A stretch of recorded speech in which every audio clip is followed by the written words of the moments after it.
नमस्कार बंधुरा, आमी तुहिन और आमार किचेने आपनादेर सबाइके स्वागत। आज आपनादेर जोन्नो निये एसेछि स्वास्थ्यसम्मत एकटा सूपेर रेसिपि, चिकेन सूप बा चिकेन स्टू। एर आगे आमी 2-3 बार दिएछि। चिकेन स्टू दिएछि दु रकम भावे और चिकेन सूप दिएछि दु रकम भावे। तो आजके जे चिकेन सूपटा आपनादेरके देखाबो एकदम आलादा धरनेर, खूबই हेल्दी रेसिपि। अवश्यई एकबार बानिয়ে খাবেন এবং প্রেসার কুকারে চটজলদি কিভাবে বানাবেন সেই টিপস অ্যান্ড ট্রিক্সগুলো আপনাদেরকে দেখিয়ে দেব। এই প্রেসার কুকারে বানানোটাই কিন্তু খুবই চাপের, অনেকেই প্রেসার কুকারে বানাতে পারেন না। চিকেন একদম হাড় থেকে খুলেও যাবে না, কিন্তু একদম গোটা গোটা থাকবে। কতটা প্রেসারে সিটি দিতে হবে এবং কতটা জলের পরিমাপ হবে সব কিছু এ টু জেড আপনাদেরকে বুঝিয়ে দেবো। চলুন ফার্স্টে যে কাজটা আমাদের সেটা আমরা করে ফেলি। প্রথমেই নিয়ে নিয়েছি একটা প্রেসার কুকার। প্রেসার কুকারে আমি প্রথমে লো ফ্লেমে এটাকে গরম করে নিয়েছি। হাই ফ্লেমে গরম করবেন না, তাহলে কিন্তু প্রেসার কুকার প্রচণ্ড তেতে যাবে। এবার এর মধ্যে দিয়ে দেবো 3 চা চামচ পরিমাণে ওটস।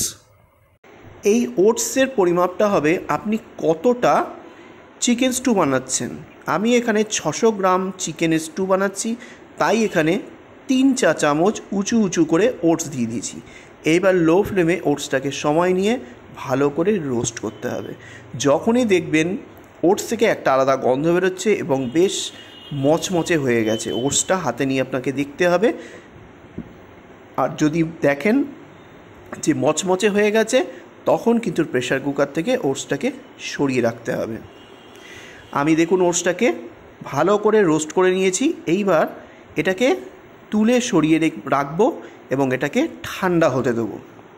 এবার ওটসটাকে সাইডে রেখে ঠান্ডা হতে দিয়ে এইবার সেম প্রেসার কুকারে প্রথমে 1 চা চামচ সাদা তেল দেবো। 1 চা চামচ সাদা তেল দেওয়ার পর একটা স্লাইস বাটার দিয়ে দেবো পাতলা করে, কারণ এই রেসিপিটা করতে গেলে বাটারের খুবই প্রয়োজনীয়তা। আর যদি বাটারটুকুও খেতে না চান তাহলে কিন্তু বাটারটাও দেওয়া দরকার নেই, তবে বাটার দিলে এই স্যুপ অনবদ্য হয়। বাচ্চাদের জন্য প্রচণ্ড উপকারী, বেবি ফুড হিসাবেও আপনারা কিন্তু ইউজ করতে পারেন। খুবই কিন্তু হেলদি অ্যান্ড টেস্টি স্যুপ, বাচ্চারাও চেটে চেটে খাবে। এবার বাটারটাকে একটু মেল্ট হওয়ার জন্য অপেক্ষা করব আর ভালো করে প্রেসার কুকারটা একটু বাটার দিয়ে গ্রিস করে নিতে হবে। এবার এর মধ্যে দিয়ে দেবো 6-7টা গোলমরিচের দানা। অপূর্ব ফ্লেভার হয় গোলমরিচের দানা, অবশ্যই দেবেন। দিয়ে দেবো 4টে ফাটিয়ে নেওয়া সবুজ এলাচ। দিয়ে দেবো 4 টুকরো লবঙ্গ। তারপরে একটুখানি বাটারের মধ্যে এটাকে লো ফ্লেমেই ফ্রাই করতে হবে। মশলাটা যখন একটু ফ্রাই হয়ে যাবে তখন চিকেনের টুকরোগুলো বাটারের মধ্যে এক এক করে দিয়ে দিতে হবে। এখানে 600 গ্রাম চিকেন নিয়েছি, আগেই বললাম। এইবার এই চিকেনটাকে ফ্লেমের লো রেখেই উল্টে পাল্টে একটু ভেজে নিতে হবে, যতক্ষণ না চিকেনের এই পিঙ্ক কালারটা চেঞ্জ হয়ে সাদাটে বর্ণ আসছে ততক্ষণ ভাজতে হবে। এতে কি হবে, চিকেনের ভেতরে বাটারের ফ্লেভারটা আর গরম মশলার ফ্লেভারটা ঢুকে যাবে, এক ফোঁটাও আষ্টে গন্ধ লাগবে না আর দুর্দান্ত ফ্লেভার বেরোবে। কিছু সময় চিকেনটাকে ভেজে নিয়ে এবার একটা হাতা বা চামচের সাহায্যে চিকেনটাকে উল্টো করে দিতে হবে। উল্টো করে ওই পিঠও ভালো করে একটু ভেজে নেব। চিকেনটা ভাজতে ভাজতে এবার ওপর থেকে দিয়ে দিতে হবে থেতো করে নেওয়া 5 কোয়া রসুন। থেতো করে দেবেন, কোচানোর কোনো দরকার নেই, এর ফ্লেভার এমনিতেই বেরিয়ে যাবে। তারপরে দিয়ে দেবো থেতো করে নেওয়া 1/2 ইঞ্চি আদার টুকরো। তারপরে দিয়ে দেবো 2টো ফাটিয়ে নেওয়া কাঁচা লঙ্কা। এতে কিন্তু অত্যাধিক ঝাল হবে না, আর যদি আপনারা বেবি ফুড হিসাবে ইউজ করেন কাঁচা লঙ্কা অ্যাভয়েড করবেন। আর যদি বড়রা খান, ডায়েট করছেন, স্বাস্থ্য সচেতন যারা জিম করছেন তারা অবশ্যই দেবেন, দারুণ একটা ফ্লেভার হয়। আর এই কাঁচা লঙ্কাটা একটু ফাটিয়ে দিতে হবে। সব কিছুর সাথে ভালো করে এবার চিকেনটাকে একটু ফ্রাই করতে হবে। রসুন, আদা, লঙ্কা 2 মিনিট মতো ফ্রাই করে নেওয়ার পর এর ওপর থেকে দিয়ে দিতে হবে একটা বড় সাইজের পেঁয়াজ কুচো। ভালো করে হাত দিয়ে মুচড়ে মুচড়ে পেঁয়াজটাকে দিতে হবে। তারপরে দিয়ে দেবো একটা ছোট সাইজের স্লাইস করে নেওয়া টমেটো। এইবার ফ্লেমটাকে হাইতে করে দিতে হবে, দিয়ে সব কিছুকে একসাথে চিকেনের সঙ্গে ভাজতে হবে, কারণ পেঁয়াজ দিয়েছেন আর চিকেনটাও কিন্তু ফ্রাই হয়ে গেছে। যদি স্লো ফ্লেমে করতে থাকেন, চিকেন আর পেঁয়াজ আর টমেটো তিনটেই কিন্তু মারাত্মক লেভেলে জল ছাড়বে। এটা কিন্তু একটু ফ্রাই করতে হবে ভালো করে, সব ফ্লেভার যাতে চিকেনের মধ্যে ঢুকে যায়। এইবার দিয়ে দেবো স্বাদ অনুযায়ী লবণ। লবণ প্রথমেই এক গাদা দেবেন না, কারণ যে বাটারটা ইউজ করা হয়েছে সেটা সল্টেড বাটার, তাই এখানে লবণ বুঝে দেবেন। আর যদি আনসল্টেড বাটার হয় তাহলে কোনো সমস্যা নেই। ফ্রাই করতে করতে এখানে দিয়ে দেবো 1/4 চা চামচ পরিমাণে গোলমরিচের গুঁড়ো। অবশ্যই দেবেন, যদি বাচ্চারাও খায় তাতেও কোনো সমস্যা নেই, কারণ গোলমরিচ খুবই উপকারী জিনিস। আর এখন সিজন চেঞ্জ হচ্ছে, মানে ওয়েদার চেঞ্জ হচ্ছে, কখনো রোদ কখনো বৃষ্টি, আস্তে আস্তে আবহাওয়া শুষ্ক হচ্ছে। এই ধরনের চিকেন স্যুপ বা স্টু যদি বাচ্চা থেকে বয়স্করা খায়, তার ইমিউন সিস্টেম কিন্তু ভীষণ ভালো থাকবে। এবং জ্বর যদি হয়, জ্বরের সময় কিন্তু রুচি ফেরাতেও এই চিকেন স্টকের, এই চিকেন স্যুপের কোনো আলাদা কোনো কিছু বলে দিতে হবে না, অপরিহার্য জিনিস, অবশ্যই বানিয়ে খাবেন। চিকেনটা পেঁয়াজের সঙ্গে ভালো করে ফ্রাই করে নিয়েছি, অত্যাধিক ফ্রাইয়ের দরকার নেই।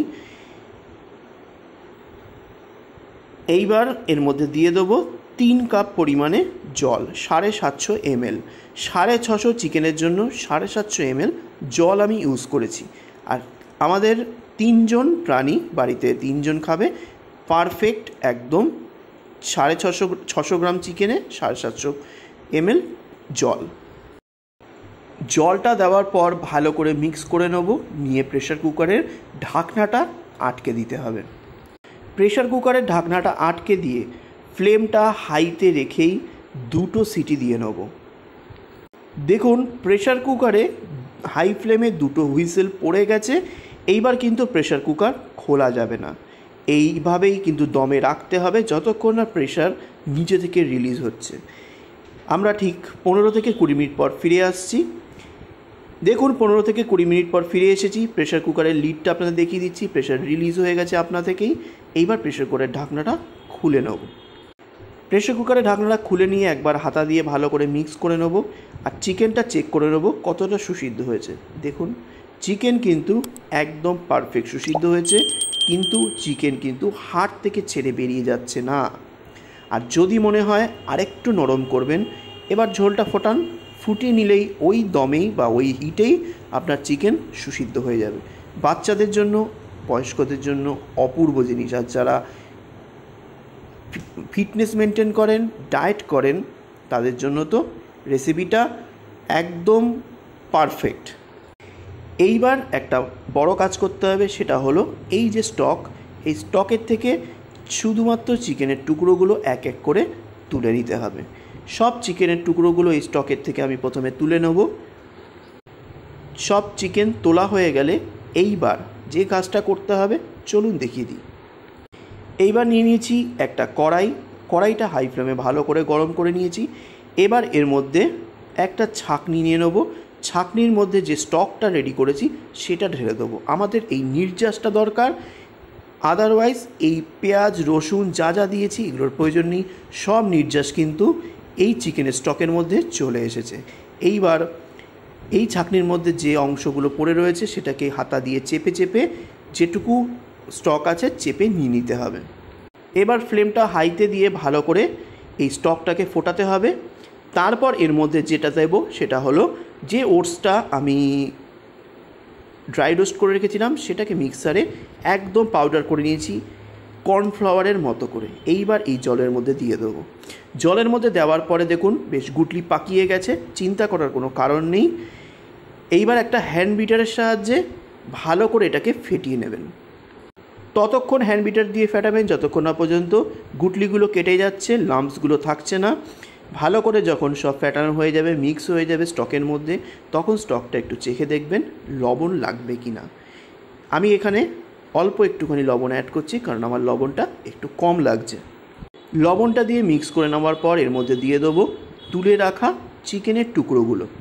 এবার ফ্লেমটা হাইতে দিয়ে একটুখানি কিছুক্ষণ ফুটিয়ে নিতে হবে যাতে একটু গাঢ় হয় স্টকটা। এরপর দিয়ে দেবো একটু কালো গোলমরিচের গুঁড়ো বা সামরিচের গুঁড়োও দিতে পারেন।